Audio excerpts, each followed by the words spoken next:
Assalamualaikum warahmatullahi wabarakatuh. Selamat bertemu kembali di mata kuliah MDTQ. Apa kabar semuanya teman-teman mahasiswa? Mudah-mudahan kabar baik selalu menyertai kita semua dan senantiasa Allah memberikan kesehatan kepada kita semua. Amin ya Allah ya rabbal alamin. Seperti biasa sebelum mulai kuliah, mari kita berdoa terlebih dahulu. Mudah-mudahan kuliah hari ini senantiasa dalam ridha Allah Subhanahu wa taala. Berdoa dimulai.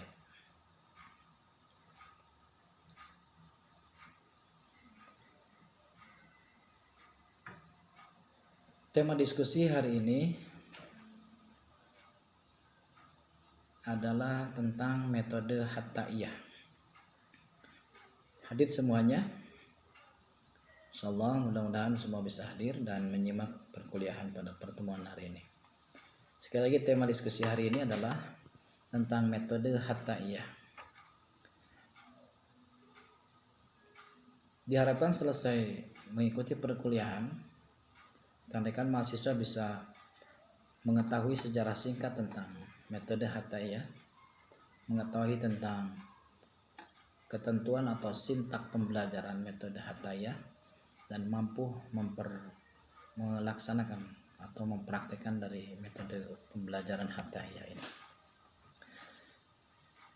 Kita mulai. Metode Hattaiyah ini itu berkembang dan dikembangkan secara nasional itu di Masjid Istiqlal. Pertama kali yang menemukan adalah Dr. Haji Muhammad Hatta Usman. Makanya namanya juga dinisbatkan kepada nama penemu, disebut dengan metode Hattaiyah.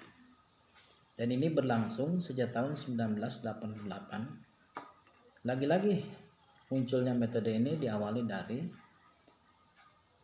problem banyak generasi Indonesia yang tidak mampu membaca Al-Quran.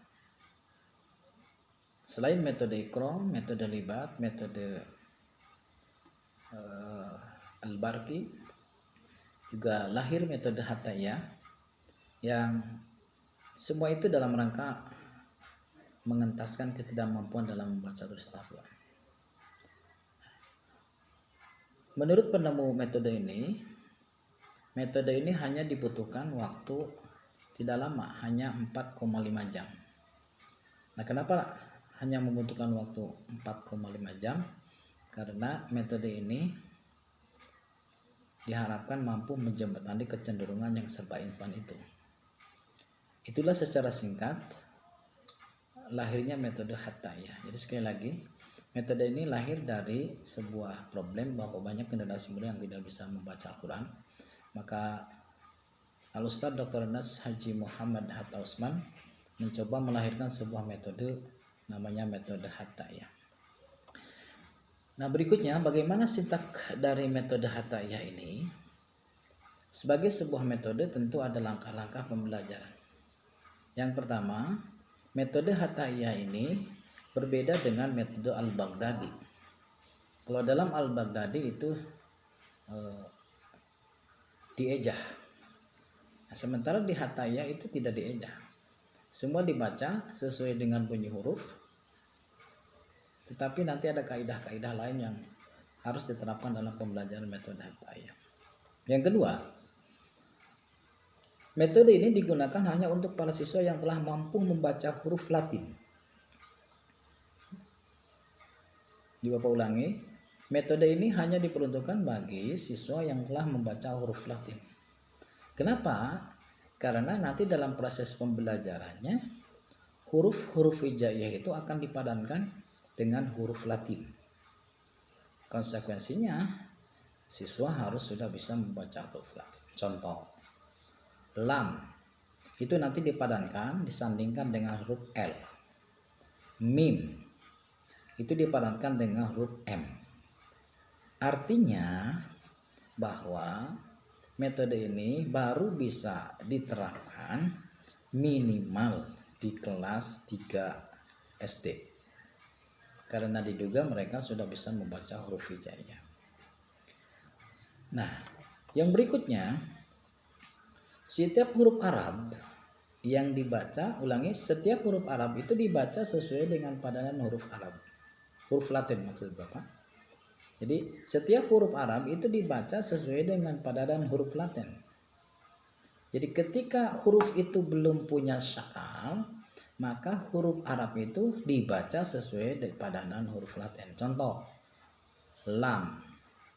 Ketika belum ada syakal la, maka tidak dibaca la, tapi dibaca lam atau dibaca m, karena dipadankan dengan huruf Latin.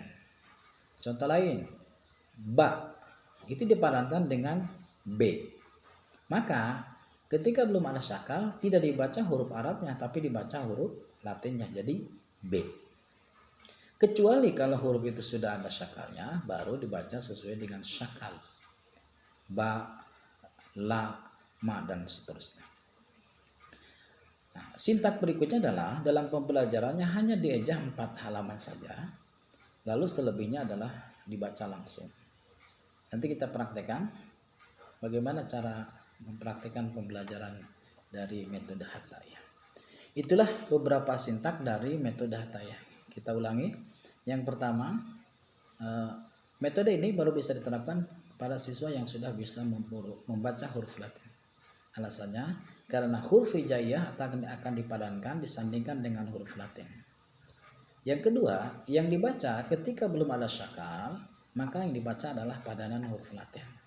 Kecuali kalau huruf Arab itu sudah ada syakalnya. Berikutnya, dalam pembelajarannya tidak usah diejah, tapi langsung dibaca.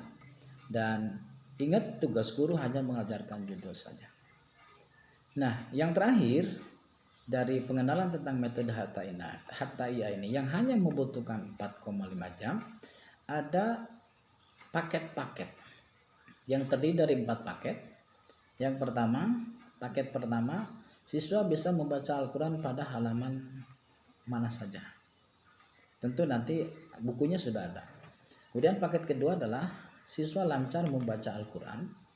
Yang ketiga adalah siswa bisa membaca Al-Quran dengan tajwid yang benar. Dan terakhir, siswa bisa membaca Al-Quran dengan lagu. Nah, nanti kita tayangkan bagaimana padanan huruf Latinnya. Alif dipadankan dengan apa, ba dipadankan dengan apa, dan seterusnya. Nah, terakhir, bagaimana kita bisa menerapkan metode ini? Tidak usah bingung, tidak usah susah, tidak susah-susah karena sudah ada buku panduannya. Tinggal yang harus kita pahami adalah bagaimana langkah pembelajaran dari metode Hatta'iyah itu. Jadi baca huruf Latin ketika huruf Arab belum ada syakal. Ketika sudah ada huruf syakal, ketika sudah syakalnya, maka huruf Arab dibaca sesuai dengan huruf Arab. Begitulah selanjutnya, dan demikian ringkasan dari metode Hatta'iyah ini. Mudah-mudahan ini bermanfaat bagi kita semua dalam rangka mengembangkan kemampuan dalam membelajarkan Al-Quran dengan berbagai metode. Silakan, mungkin ada pertanyaan. Kalau ada pertanyaan silakan nanti diajukan. Dan sementara kita akhiri pertemuan hari ini dengan ucapan hamdalah. Alhamdulillahirrahmanirrahim. Terima kasih atas perhatian, dan insya Allah kita akan bersua kembali dalam pertemuan berikutnya. Mudah-mudahan kita semua diberikan kemudahan oleh Allah Subhanahu wa taala dalam rangka membelajarkan Al-Quran. Karena ingat, sebaik-baik manusia adalah orang yang mau belajar dan mengajarkan Al-Quran. Mari kita akhiri dengan hamdalah.